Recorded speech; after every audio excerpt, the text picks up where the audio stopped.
Okay, do you know what is better than comedy?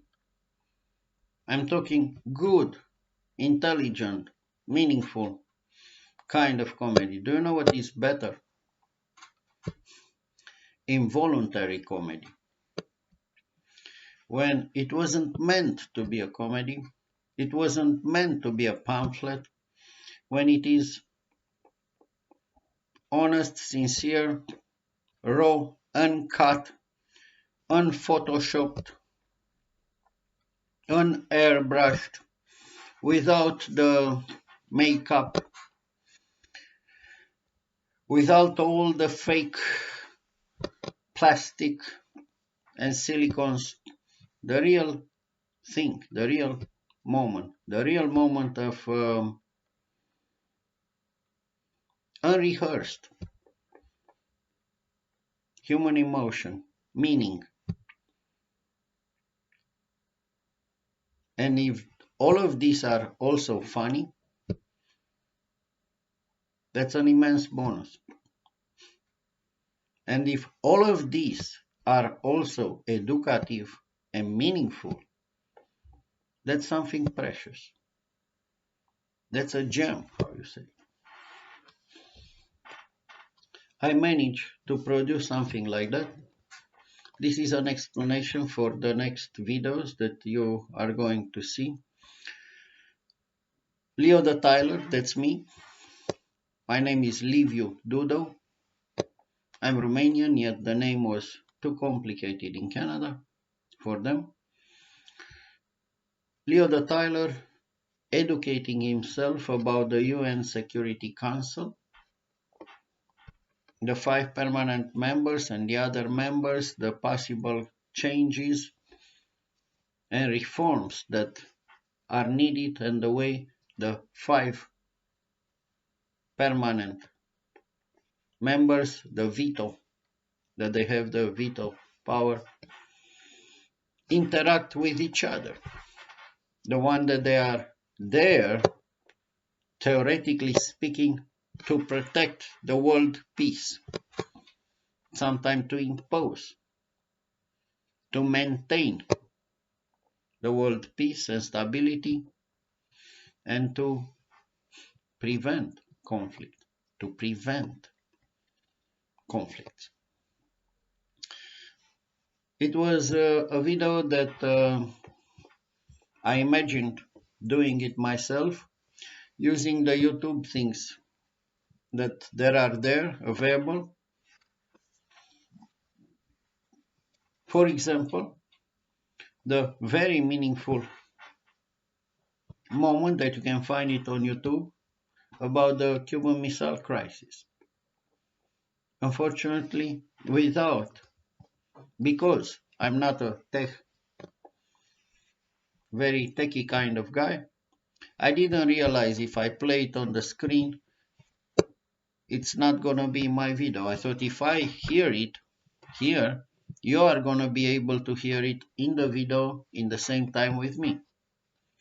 And then everything I say, it's a reaction, and in connection with logical connection with what it is on the screen. Yet it's not like that. Those kind of videos that I used, you cannot hear them. So you have one side of the story, which is me, for an hour and 20, and the other video, the second one, it's even more interesting and really funny sometimes. There you see the human reaction, and there is such a kaleidoscopic kind of reaction from curiosity, using my full attention to the speakers there. There are many speakers. I don't remember which was the one, the first one,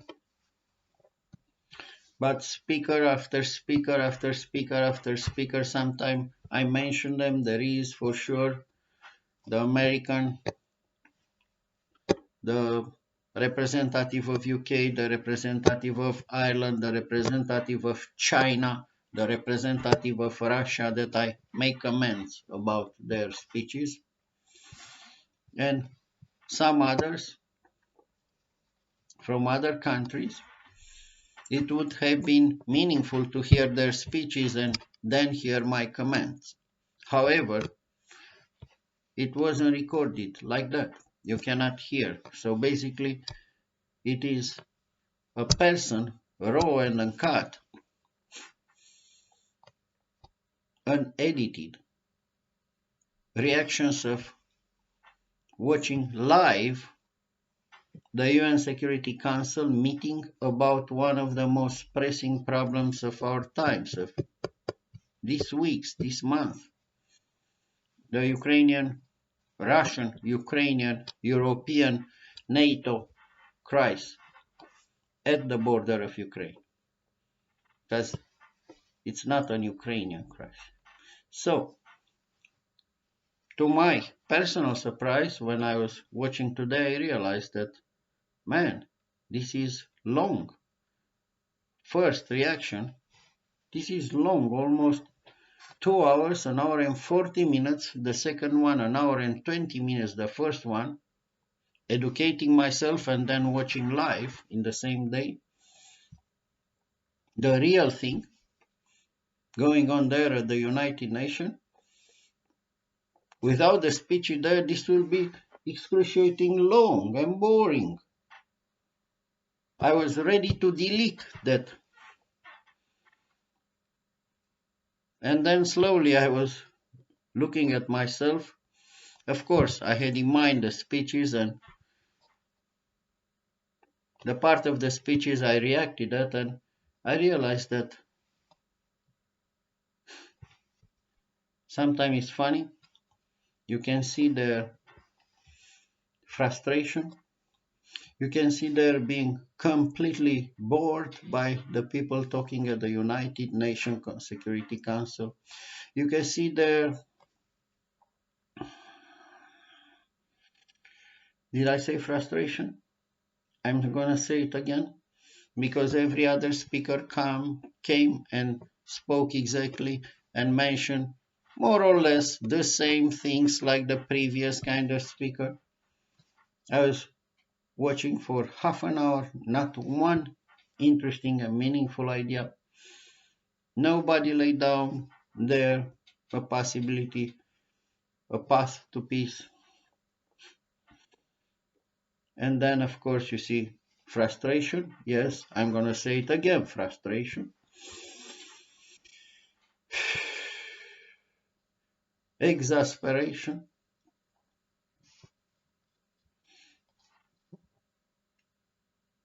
Feeling of like you want to shout about what is happening there. Not like an idiot, not in anger. Even that was sometimes anger too. But for the insanity of this world and what is going on live under your eyes there,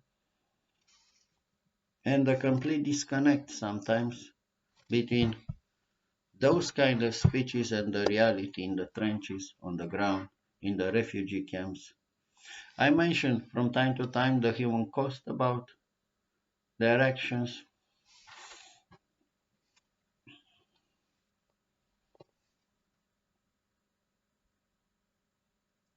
Anyway, I was frustrated, that's the fourth time when I use, that none of the speakers were not smart enough to find. There are some that looked in the history of Russia actions in Georgia and Crimea. That's very good, for sure. And there are others that look in the history of NATO expansion to the east after 1990. There are stupid kind of moments, like there are kids in the courtyard. You are to be blamed. No, you are to be blamed. Yeah. There is disinformation, moments of disinformation, and what about for the Russian delegation and not only one?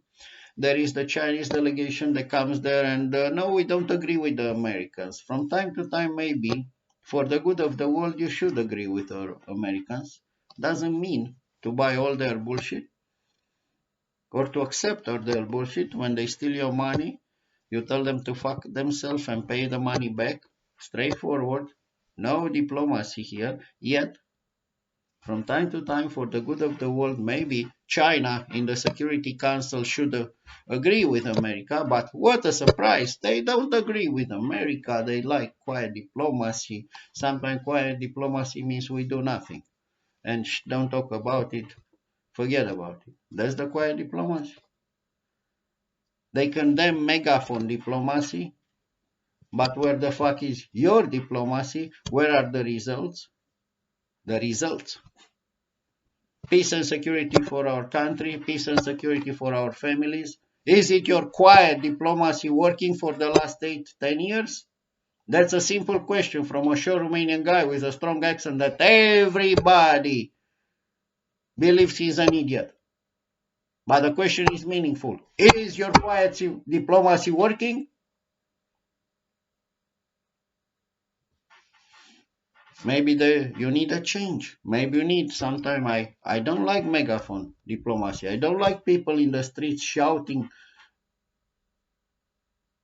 but I would like to see some results. So I do understand that even for me, watching myself, I'm not that in love with my own image and with my own doings. It took a lot of patience. In the morning, having my coffee to re-watch that kind of an hour and 40 minutes took a lot of patience from myself.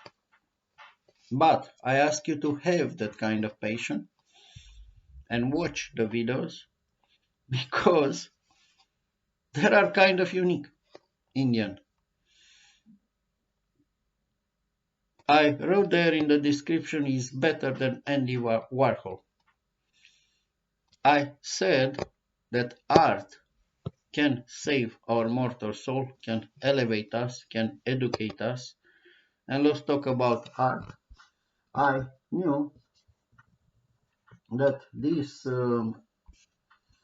icon of pop culture in America made a movie.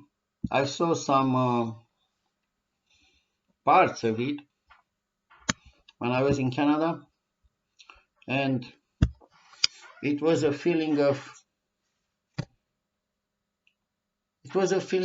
what the fuck is this? Why people are so. The movie it is called Sleep. It's 1964 movie. It's American avant-garde film by Andy Warhol, lasting 5 hours and 20 minutes. It consists in looped footages of John Giorno, whatever, Warhol lover. Warhol lover at the time sleeping. The film was one of the Warhol first experiments in filmmaking and was created as an anti-film. What the fuck means it's an anti-film? The type of culture, man. The type of fucked up culture. Okay, I don't know my technical things here. I have a strong accent. Maybe I'm fucking funny. Or I'm an idiot. But what the fuck is an anti-film? Warhol would later extend this technique to his 8-hour-long film Empire. Description. I like the description of art in America. Sometimes description. Sleep is a silent black and white film. I have colors. Showing Giorno asleep.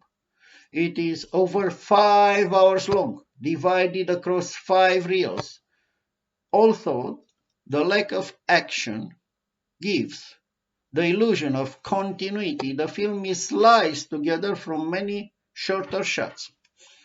The film opening shots lasted only 4.5 minutes, but it is repeated 6 times. Why? The rest of the reel used 6 unique shots, first shown sequentially, then alternating between the first two, then looping the last 4. The second reel used 3 repeated shots from Giorno buttocks. Wow! Art! Buttocks and 1 repeated shot of his head.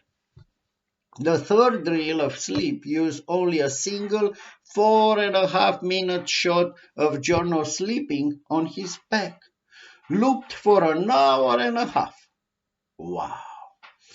The fourth reel uses a single 4.5-minute close-up, close-up of Giorno's head, looped for 86 minutes. It was a guy I wrote about, a Romanian director, true story, that was a little bit annoyed and not impressed by Mr. Andrei Tarkovsky because he took close shots of a coffee in one of his famous movies. Funny, you should read my novel too.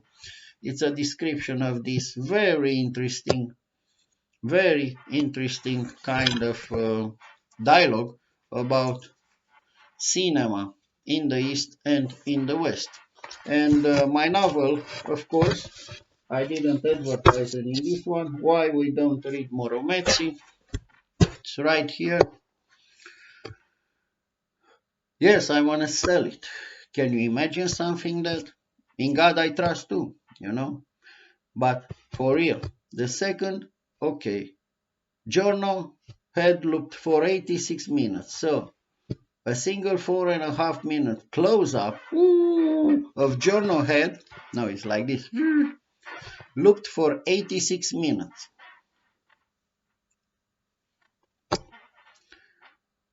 The final reel has the most variation, with 9 unique shots over 49 minutes. It's the only reel in which Warhol used a fragment of a shot instead of including the shot in its entirety. Wow, this is very meaningful, man. Very meaningful. I mean, 5.5 hours of a guy sleeping, his lover speaking, buttocks, head kind of shots, loop kind of things. Wow! Beautiful meaning of art. Production, photography. Throughout in the mid-63, Warhol spent weekends at the farmhouse in the Mollett Estates in Lyme, Connecticut, the summer home of gallery owner Eleanor Worth.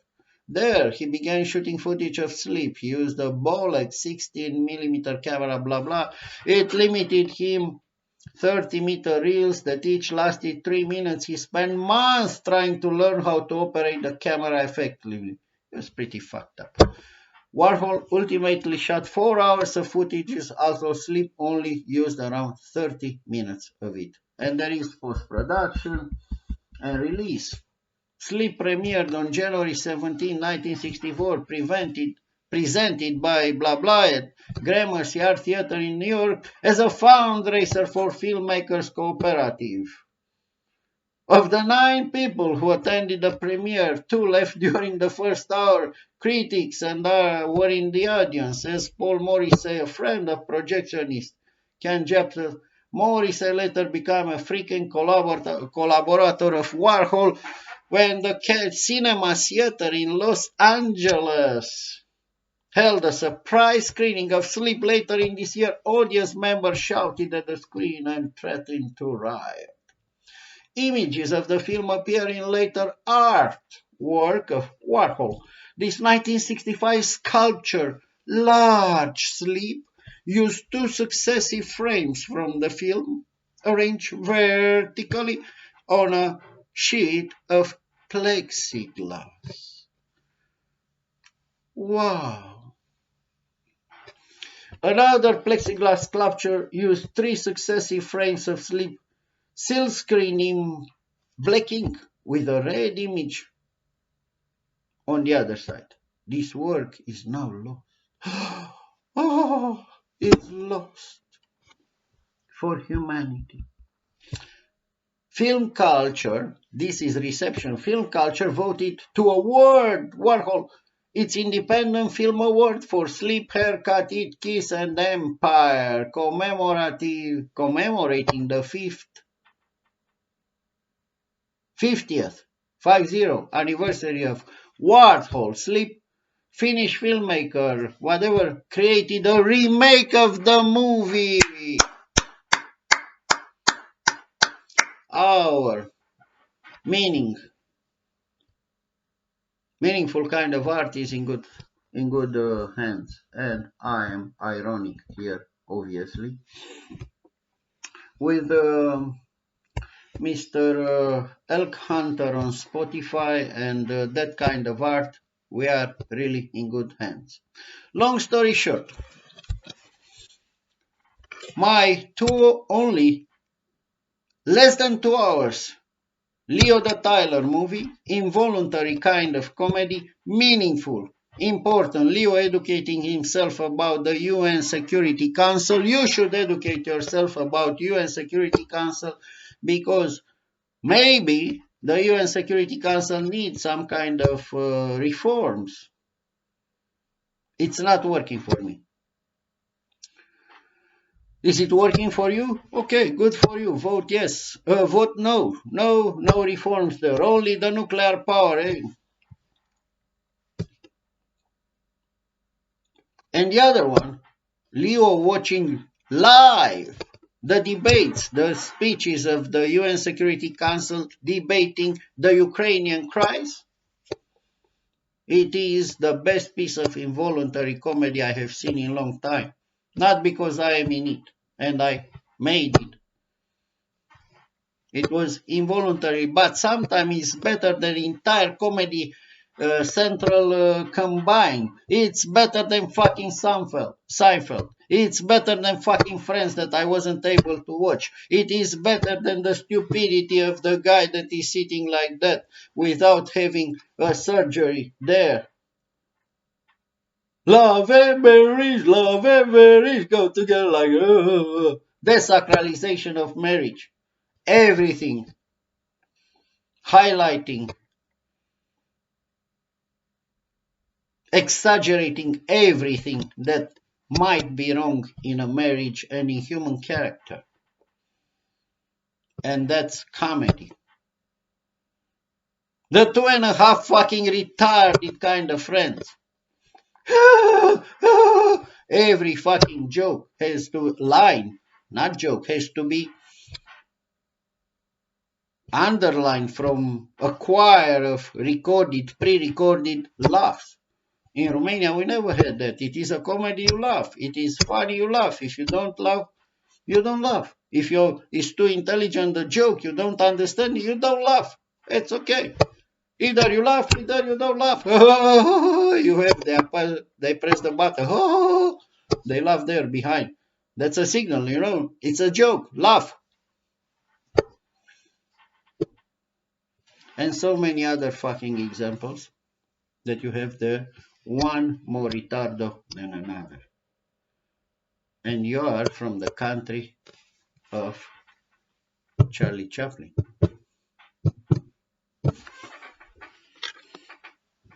You are from the country of the greatest genius in comedy, in my opinion, AAA, and it's not only mine, that ever existed and was able to transcend cultures, continents, time, taste, trends, religions,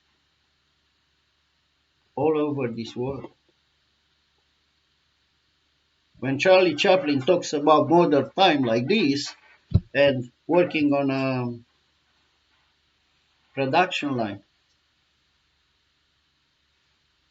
we have seen it as a kids in Romania. We imitate him playing outside. We didn't realize the implication, the critic, the way he was criticizing the own society, the inhumanity of making people work repetitive works hours after hours, day after day of their lives. He was foreseeing the days that they are going to come, and now people are replaced by robots. What you do with the people? I don't know. It's a comedy. Ah! Nobody fucking knows. Ah! I don't feel like laughing anymore. Anyway, Leo the Tyler educating himself about the UN Security Council, together with the other movie, um, Fido, UN, Leo the Tyler watching live the debates, the speeches, the blah blah blah. Sometimes blah blah blah and blah blah blah and more blah blah blah at the United Nations Security Council. Things that I would have been able to put on a piece of paper in 15 minutes. And I did different speeches, different occasions. I'm still waiting for a solution. Apparently, they are working hard on diplomacy and building bridges and keeping the lines open. I'm glad about it. I don't want to make this video too long. Enjoy the other two. Thank you.